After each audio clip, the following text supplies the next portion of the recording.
My family said supporting them for years was my attempt to buy love because I didn't earn it. So I just stopped, ignored their panic when money ran out, and created my real family without them. That night felt different from the start, though I did not know why at first. It was my niece Emma's graduation party thrown together last minute at my brother's place. Plastic folding tables, cheap banners taped to the wall, and a grill that kept setting off the smoke alarm. The kind of party that looks thrown together by people who only love the idea of celebrating someone, not the person themselves. But I showed up, like I always do. I had driven an hour and a half, brought a framed quote from Maya Angelou that I had spent extra money to get custom made, and tucked 2 crisp $100 bills into a card I wrote by hand. I do that. Still write cards, still mean what I say. Maybe that is my curse. No one looked up when I walked in. My brother gave me a one-armed hug with a hot dog in his other hand. His wife did not even pretend to smile. And the rest of them, the cousins, the grandkids, my parents in their recliners, were too wrapped up in their own little circles to notice the one woman who has funded half their problems. I have helped pay for 2 semesters of community college for a niece who flunked out before midterms, paid the down payment on Brandon's second car, sent emergency rent money to my brother 3 times in 1 year when he could not catch a break. Bought groceries for my parents when the fridge was empty, and I never once held it over their heads. Not once. I used to think they saw me as, that night made it clear. I was not dependable. I was disposable, useful, until I was not. Brandon was already drunk when I arrived, but by the time the sun went down, he was full-blown loud, stumbling, slurring, laughing like a cartoon villain at his own dumb jokes. He stood up in the middle of the room, a beer bottle swinging in his hand, and said he wanted to give a toast. I should have known better. She buys love because she cannot earn it. I did not even know he was talking about me until I saw their faces. And then, they are not polite chuckles, not nervous glances, full laughter. My brother howled like it was comedy night. My parents laughed too. My parents. Emma covered her mouth but did not stop. And the worst part, not one person said a thing to stop him. I did not say a word. I did not need to. I set my plate down, walked past the half-dead potted plant near the door, picked up my purse and left. Just like that. The cold air outside felt cleaner than the fake warmth in that house. I drove home in silence, did not cry, did not get angry, just sat there thinking about every time I had said yes when I should have said nothing at all. Every dollar I gave. Of course, when I should have said, figure it out. At home, I pulled out a drawer in the guest room filled with papers I had not looked at in years. Receipts, transfer confirmations, letters of thanks that had turned into expectations. I stayed up all night building a list. Everything I had paid for. Everyone I had helped. I started highlighting names. Brandon, $2,000 in tuition and a $700 car repair. My brother, $12,500 over 8 years. Emma, 3 birthday gifts, 1 laptop, 1 rent deposit. My parents, groceries, electric bills, prescriptions, too many to count. I totaled it. I stared at the number. $16,637. That was the price of being their afterthought. And that was the night I decided to stop. Not out of revenge, out of respect for myself. I had given them more than money. I gave them years of silence while they used me. And now, for the first time in my life, I was about to give them exactly what they gave me. Nothing. They did not realize it that night, but they would. And when they did, the panic came fast. It started small, subtle, like they did not even notice it at first. The next morning, Brandon texted me. No apology, of course, just a casual, "Hey, do you still have the number for that mechanic you used?" I did not reply. I deleted the message. He followed up 2 hours later with, "You good, still nothing from me." 2 days later, a third text. "Aunt Tracy." Silence. Then my brother called. I let it ring out. He called again and again. Then a voicemail. "Hey, not sure what is going on, but Brandon did not mean anything. You know how he is. Let us not make this a big thing. Okay?" I saved the message just in case. A week passed, and the birthday invitation for my youngest niece came in the mail. One of those last-minute Facebook-style cards printed at Walgreens. I used to send a check, a gift, and sometimes helped pay for the party. This time, I tossed the invite in the trash. They still had not said sorry. Not one of them. Not even Emma, who had taken the envelope I gave her with a smile like she deserved it. Then came the money request. My brother texted, "Hey, kind of tight this month. Think you can help with the phone bill just until Friday?" He attached a screenshot of the overdue notice. I texted back one word. 10 minutes later, he sent, "Wait," what followed by, "Are you okay?" That is when the tone started shifting. My silence was not passive anymore. It was loud. A few days after that, my sister-in-law messaged me on Facebook. "Hey, just wondering why you are acting like this. It is not like you to hold a grudge. Took everything in me not to laugh."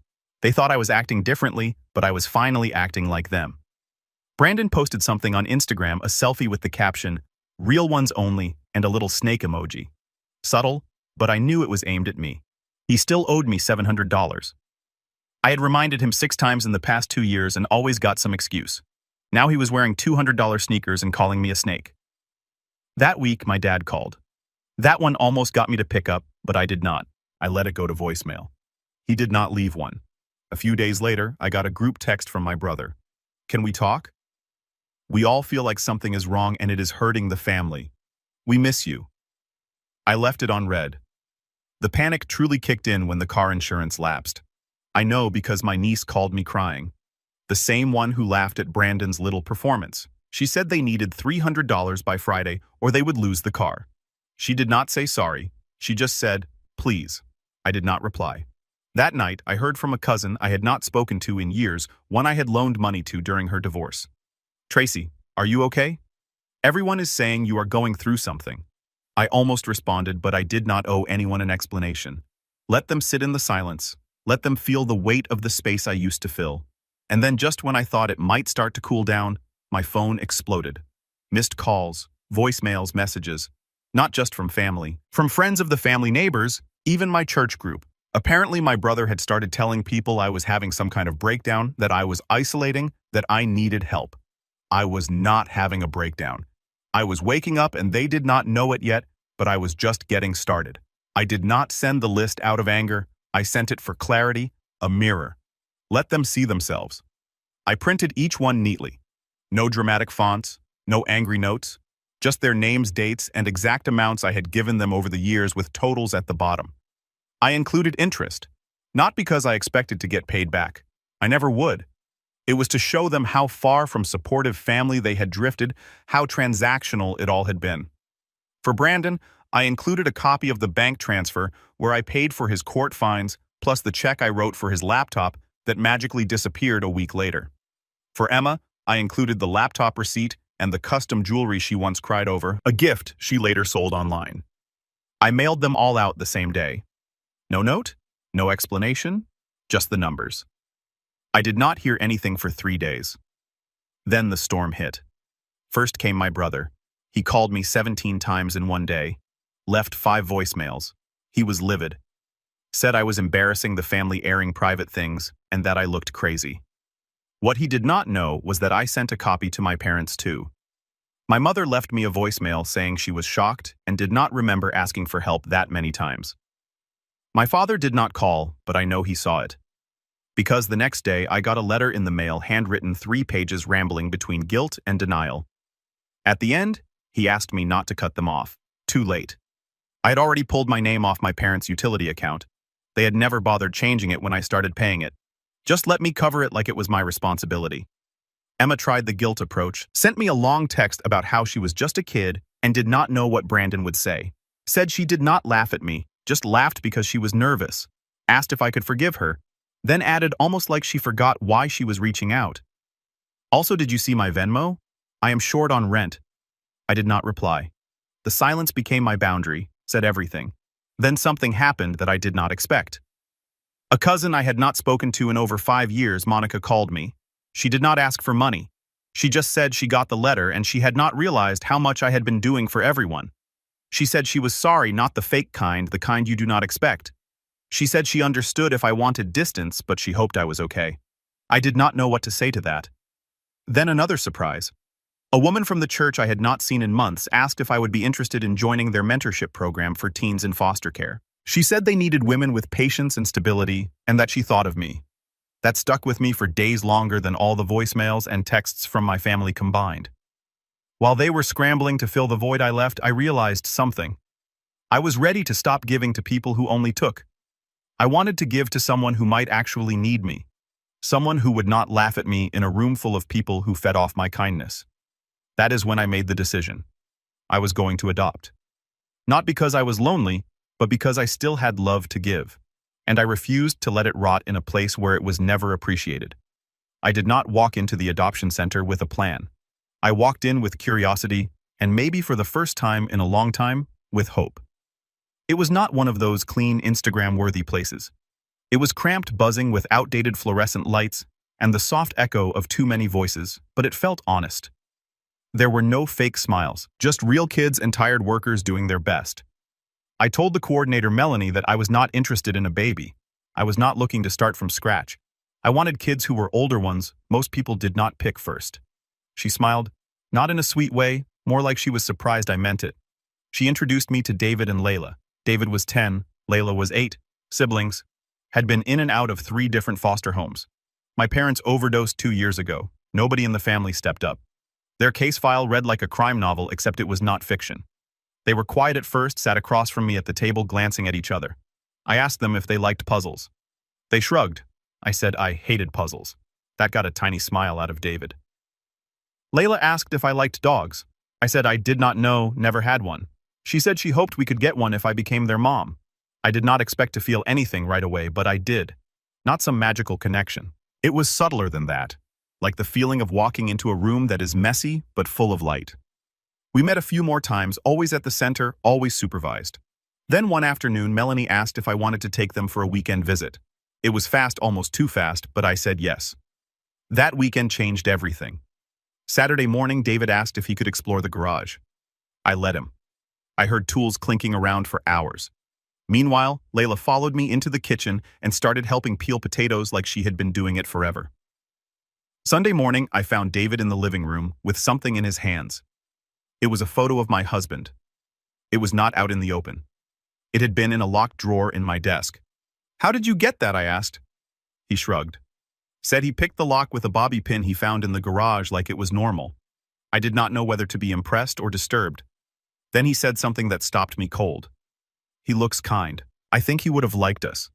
There was no agenda, no manipulation, just a boy who lost too much saying what he felt. That afternoon, I called Melanie and told her I wanted to start the paperwork. I was not naive. I knew this would be complicated. I was not rich. I was not young. But for the first time, I felt like I was not just filling someone else's hole. I was building something of my own. That night, while cleaning up, I found Layla's notebook on the couch. She had been sketching mostly stick figures, but on the last page, she had drawn a house, 3 windows, a dog winged the yard, and in the middle, 3 people holding hands. She labeled them David, me, her. No one had ever drawn me in their family before. Meanwhile, I was still ignoring the avalanche of calls and messages. My brother had started texting long dramatic messages, said our parents were not eating, that my silence was making them sick, and that I was selfish. Selfish. That same day, I got a certified letter from a lawyer. My parents had decided to update their will. I was not in it anymore. That would have hurt once. It did not now. I called Melanie back and told her to move faster. The adoption was finalized on a Tuesday. A quiet ceremony, just the 3 of us and a judge who looked like he had seen 1,000 cases just like ours. But to me, it was not small. It was the first real family photo I had ever taken where I was not just visiting someone else's life. We went out for burgers after. David ordered 2. Layla asked the waitress if they had milkshakes with whipped cream like in the movies. They did. He got chocolate. I got vanilla. David said we should all try a sip of each other's like a tradition. And just like that, I had a tradition. We got the dog too. A rescue named Milo who barked at squirrels and followed Layla everywhere like a shadow. My house, for once, sounded alive. Then I got a call from Monica. She did not know I had adopted. She was not calling for that. She said my brother had been arrested. I thought she was exaggerating. She was not. Fraud. Turns out he had been borrowing under his wife's name and opened 2 lines of credit in their son's name, Brandon's, and somehow the bank caught it. I did not feel anything at first, just silence. A week later, my parents' house went into pre-foreclosure. They had not told anyone they were 3 months behind. My name was not on the bills anymore. The utilities had been shut off once already. Monica said they were staying in a motel, one of those places that rents rooms by the week with no real windows. She asked if I could help just this once. I asked if they had apologized. She did not answer. A week after that, I got a message from Emma. She said she saw photos of me and the kids on Facebook and said it looked like I was replacing everyone. Said it like a punch. I did not reply because by then something unexpected had already happened. Melanie called me again. She said 2 siblings, 6 and 4, had been removed from a dangerous situation. No relatives, no prospects. She was not asking. She just said, "I remembered you said you had more to give." I did not hesitate. I said, "Bring them." They arrived late, both asleep. I had already set up the extra bedroom, not even knowing who it would be for. The little girl Ava curled up into my chest the second she was carried in. Her brother Liam just clung to David's hand like he already trusted him. That night, the 4 of them fell asleep in the living room. I did not tell them to move. I just turned the TV off, covered them with blankets, and sat there for a long time. Outside, it was raining. My phone lit up with another text from my brother. I deleted it without reading. Inside, Milo snored. The kids breathed slowly, peacefully. I realized for the first time that I was not just surviving anymore. I was building. And the ones who used to ignore me were now watching their own lives fall apart without the woman they thought would never leave. It had been almost a year. David and Layla were settled in school. Ava had started singing to herself when she played something her foster file said she never used to do. Liam stopped flinching when someone raised their voice. Milo had learned how to open the cabinet where the treats were kept, which drove me a little crazy, but I let him win most days. We had routines now. Saturday pancakes, family movie nights, a little chaos, a lot of love. Sometimes I would stop in the middle of a noisy kitchen and realize, this is it. This is what I used to beg for in quiet moments alone after dinner before bed on cold birthdays when no one called. This time, I had it, and it was mine. Then one afternoon, the phone rang. I almost ignored it, but something told me to answer. It was my brother.